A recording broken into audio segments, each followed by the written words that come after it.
আর আপনাদের 4 থেকে 5 দিনের মতো অপেক্ষা করতে হবে না, মাত্র 15 থেকে 20 মিনিটের ভিতরেই কিন্তু তৈরি হয়ে যাবে এরকম জিভে জল আনা স্বাদের টক ঝাল মিষ্টি জলপাইয়ের আচার। এই যে দেখুন বন্ধুরা, জলপাইটা কত সুন্দর একেবারে সুসেদ্ধ হয়ে গেছে। এই যে দেখুন। নমস্কার বন্ধুরা, অনুভার রান্নাঘরে আরও একটি নতুন পর্বে সবাইকে স্বাগত জানাচ্ছি। বন্ধুরা, আজকে আমি কোনো রকম রোদে দেওয়ার ঝামেলা ছাড়াই মাত্র 15 থেকে 20 মিনিটের ভিতরে তৈরি করে দেখাবো তেলে ডোবানো টক ঝাল মিষ্টি জলপাইয়ের আচার। আর সেই জন্য দেখুন বন্ধুরা, এখানে আমি নিয়েছি 1.5 কিলো জলপাই। জলপাইটাকে কিন্তু আমি খুব ভালোভাবে ধুয়ে পরিষ্কার করে নিয়েছি, আর এইভাবে কিন্তু খুব ভালোভাবে জলপাইটাকে শুকিয়ে নিয়েছি। জলপাইটাকে কিন্তু অবশ্যই এইভাবে খুব ভালোভাবে শুকিয়ে নিতে হবে। এখানে আমি এই জলপাইগুলোর গায়ে ছুরির সাহায্যে একটু কাট লাগিয়ে নিয়েছি। আপনাদের বোঝার সুবিধার্থে একটু দেখিয়ে দিচ্ছি। এই যে দেখুন, খুবই সহজ। এইভাবে একটু জলপাইগুলোর গায়ে একটু কাট লাগিয়ে নিলে কি হবে, জলপাইটার ভিতরে তেল ঝাল মশলাটাও যেমন খুব ভালোভাবে ঢুকে যাবে, আর সেক্ষেত্রে কিন্তু এই আচারটা খেতেও খুব ভালো লাগবে। এই যে দেখুন, এই আচারটা যখন তৈরি হয়ে যাবে না, এইভাবে একটু কাট লাগানোর কারণে কিন্তু আচারটা দেখতে খুবই সুন্দর লাগবে। আপনারা দেখে নিশ্চয়ই বুঝতে পারছেন যে জলপাইয়ের গায়ে এভাবে কাট লাগানো কতটা সহজ। আমি ছুরি দিয়ে করছি, আপনারা চাইলে কিন্তু বটির সাহায্যে জলপাইয়ের গায়ে এইভাবে কাটটা লাগিয়ে নিতে পারেন। জলপাই আমি একদম রেডি করে নিয়েছি। এবার চলে যাব আচার তৈরির প্রস্তুত প্রণালীতে। আচার তৈরির জন্য এবার গ্যাসে একটি কড়াই চাপিয়ে দিয়েছি। কড়াইতে দিয়ে দেবো 1.5 কাপ সরিষার তেল। যেহেতু বন্ধুরা এখানে আমি তেলে ডোবানো জলপাইয়ের আচার বানাচ্ছি, তাই কিন্তু তেলের পরিমাণটা একটু বেশি লাগবে। আর যে কোনো আচারে কিন্তু সরিষার তেল দিয়ে করলেই খেতে বেশি ভালো লাগে। এবার তেলটা যখন একটু ভালোভাবে গরম হয়ে যাবে, তখনই আমি এর ভিতরে কয়েকটি গোটা মশলার উপকরণ অ্যাড করব। সেই জন্য নিয়েছি 3 টুকরো দারচিনি, 4-5টির মতো ছোট এলাচ, আর 1.5 চা চামচ 5 ফোড়ন। একই সঙ্গে দিয়ে দেবো 8 থেকে 10টির মতো গোটা শুকনো লঙ্কা। সেই সঙ্গে দিয়ে দেবো একটি তেজপাতা, আর একই সঙ্গে দিয়ে দেবো 10 থেকে 15টির মতো গোটা রসুনের কোয়া। বন্ধুরা, আমি আজকের এই আচারটা একটু রসুন দিয়ে করছি, তবে আপনারা চাইলে রসুনটাকে স্কিপ করতে পারেন। তবে আচারের ভিতরে এইভাবে একটু রসুন দিয়ে দেখবেন, খেতে কিন্তু খুবই ভালো লাগে।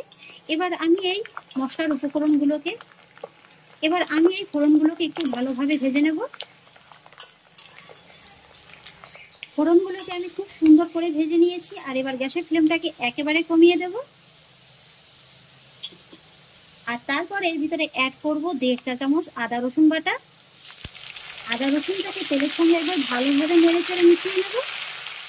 আর তারপর অ্যাড করব 1/2 কাপ সরিষা বাটা। এখানে আমি সাদা সরিষাটা নিয়েছি, আপনারা চাইলে কিন্তু কালো সরিষাটাও নিতে পারেন। সরিষা বাটাটাকেও তেলের সঙ্গে একবার ভালোভাবে নেড়ে চেড়ে 1 থেকে 2 মিনিটের মতো একটু কষিয়ে নেব।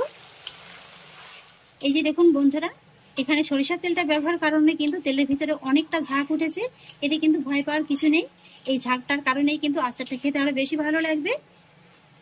সরিষা বাটাটাকে আমি খুব ভালোভাবে নেড়েচেড়ে একটু মিশিয়ে কষিয়ে নিয়েছি। আর এবার আমি এর ভিতরে কয়েকটি গুঁড়ো মশলার উপকরণ অ্যাড করব। নিয়েছি 1 চা চামচ হলুদ গুঁড়ো, 1 চা চামচ লাল লঙ্কার গুঁড়ো, 1 চা চামচ ধনে গুঁড়ো, আর 1 চা চামচ জিরে গুঁড়ো। মশলার উপকরণগুলোকে ভালোভাবে নেড়েচেড়ে মিশিয়ে নেব।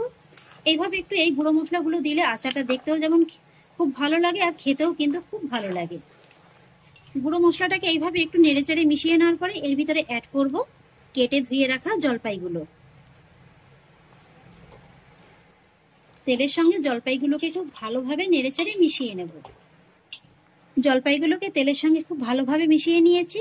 এবার আমি এর ভিতরে অ্যাড করব 1 টেবিল চামচ লবণ। লবণটাকেও জলপাইয়ের সঙ্গে খুব ভালোভাবে নেড়েচেড়ে মিশিয়ে নেব। আর বন্ধুরা, এই সময় কিন্তু গ্যাসের আঁচটাকে আমি মিডিয়াম আর লোয়ের মাঝামাঝি রেখেছি। পুরো আচারটাই কিন্তু আমি এই মিডিয়াম আর লোয়ের মাঝামাঝি রেখে করব। লবণটাকেও আমি খুব ভালোভাবে নেড়েচেড়ে মিশিয়ে নিয়েছি। আর এবার আমি এই জলপাইটাকে এইভাবে ঢাকা চাপা দিয়ে 8 থেকে 10 মিনিটের মতো এইভাবে একটু রান্না করে নেব।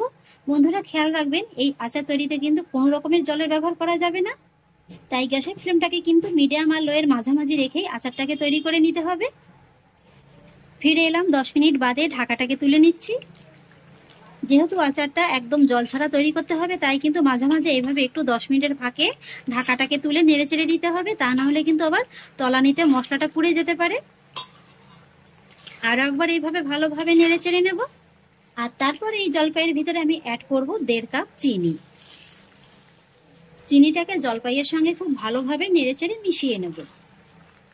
এখানে 1.5 কিলো জলপাইয়ের জন্য 1.5 কাপ চিনিই কিন্তু যথেষ্ট। তবে আপনারা যদি চিনিটাকে আরেকটু বেশি দিতে চান দিতেও পারেন। চিনিটাকে জলপাইয়ের সঙ্গে খুব ভালোভাবে নেড়েচেড়ে মিশিয়ে নিয়েছি। আর এই চিনিটা যখন খুব ভালোভাবে গলে যাবে না, তখন কিন্তু চিনি থেকে বেশ খানিকটা জল বের হবে, আর সেই জলেই কিন্তু জলপাইটা খুব ভালোভাবে সেদ্ধ হয়ে যাবে। এবার আমি আবারও জলপাইটাকে ঢাকা চাপা দিয়ে একটু সময় নিয়ে রান্না করে নেব। 3-4 মিনিট বাদে এবার একটু আপনাদের দেখিয়ে দিচ্ছি। এই যে দেখুন বন্ধুরা, চিনিটা গলে গিয়ে কিন্তু বেশ খানিকটা জল বেরিয়েছে। তবুও কিন্তু মাঝে মাঝে ঢাকাটাকে তুলে এইভাবে একটু নেড়েচেড়ে দিতে হবে, তা নাহলে কিন্তু আবার মশলাটা পুড়ে যাবে। আর এই সময় কিন্তু জলপাইগুলো বেশ খানিকটা নরম হয়ে যায়, তাই এইভাবে কিন্তু একটু সাবধানে নেড়েচেড়ে নিতে হবে। আচারটা তৈরি করার সময় শুধু একটা জিনিসই আপনারা মাথায় রাখবেন, এই জলপাইগুলো যেন একেবারে তেলের ভিতরে ডুবে থাকে, তাহলে এই আচারটা কিন্তু কোনো রকম ফ্রিজ ছাড়াই আপনারা 1 বছরের মতো সংরক্ষণ করে খেতে পারবেন। আরও একবার ভালোভাবে নেড়েচেড়ে মিশিয়ে নেওয়ার পরে জলপাইটাকে আমি আবারও ঢাকা চাপা দিয়ে রান্না করে নেব 5 থেকে 6 মিনিটের মতো। এবার আবারও ঢাকাটাকে তুলে নিচ্ছি। আচারের ভিতরে দেখুন বন্ধুরা, অলরেডি একটা সুন্দর কালার আসতে শুরু করে দিয়েছে। একটু নেড়েচেড়ে নেওয়ার পরে আমি এর ভিতরে অ্যাড করব 1/3 কাপ হোয়াইট ভিনিগার। এই ভিনিগারটা দেওয়ার কারণে কিন্তু আপনারা জলপাইয়ের আচারটাকে 1 থেকে 1.5 বছরের মতো সংরক্ষণ করে খেতে পারবেন।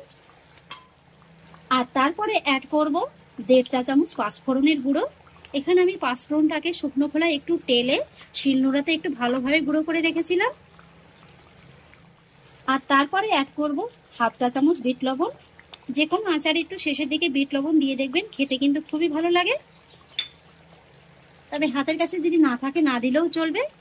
এবার আমি এই যে পাঁচফোড়নের গুঁড়ো আর লবণটাকে আচারের সঙ্গে খুব ভালোভাবে নেড়েচেড়ে মিশিয়ে নেব। আর এই সময় একটু আপনারা লবণ আর ঝালটাকে চেক করে নেবেন, যদি কম মনে হয় একটু দিয়ে নেবেন। আমি আচারটাকে একটু চেক করে দেখেছিলাম, ঝাল, লবণ এবং মিষ্টিটা কিন্তু একেবারে পারফেক্ট আছে।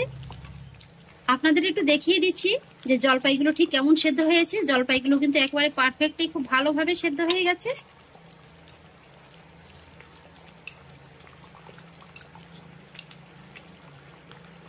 এই যে দেখুন বন্ধুরা, জলপাইটা কত সুন্দরভাবে সেদ্ধ হয়ে গেছে। আর কালারটা দেখুন আস্তে আস্তে বন্ধুরা কত সুন্দর এসছে। এইভাবে আরো 1 থেকে 2 মিনিটের মতো আমি একটু নেড়েচেড়ে নেব। এইভাবে আরো 2-1 মিনিট আমি আচারটাকে একটু রান্না করে নিয়েছি। আমার আচারটা কিন্তু একেবারে পারফেক্টলি রেডি হয়ে গেছে। এই যে দেখুন বন্ধুরা, দেখতে কতটা লোভনীয় লাগছে। আর এবার আমি গ্যাসের ফ্লেমটাকে অফ করে দেব। আর তারপরেই আচারটাকে কড়াইতে এইভাবে কিছুক্ষণ রেখে একটু ভালোভাবে ঠান্ডা করে নেব। আচারটাকে পুরোপুরি ঠান্ডা করে ফিরে এলাম। আর ঠান্ডা হওয়ার পর আচারটা দেখুন বন্ধুরা, দেখতে কিন্তু আরো অনেকটা লোভনীয় লাগছে।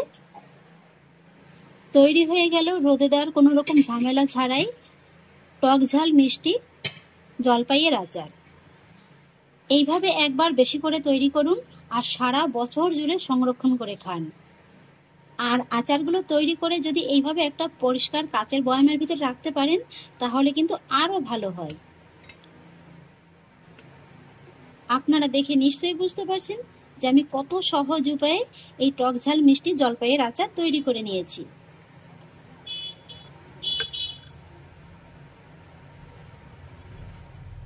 পুরো আচারটিকে তো আমি কাচের বয়ামের ভিতরে ঢেলে নিয়েছি।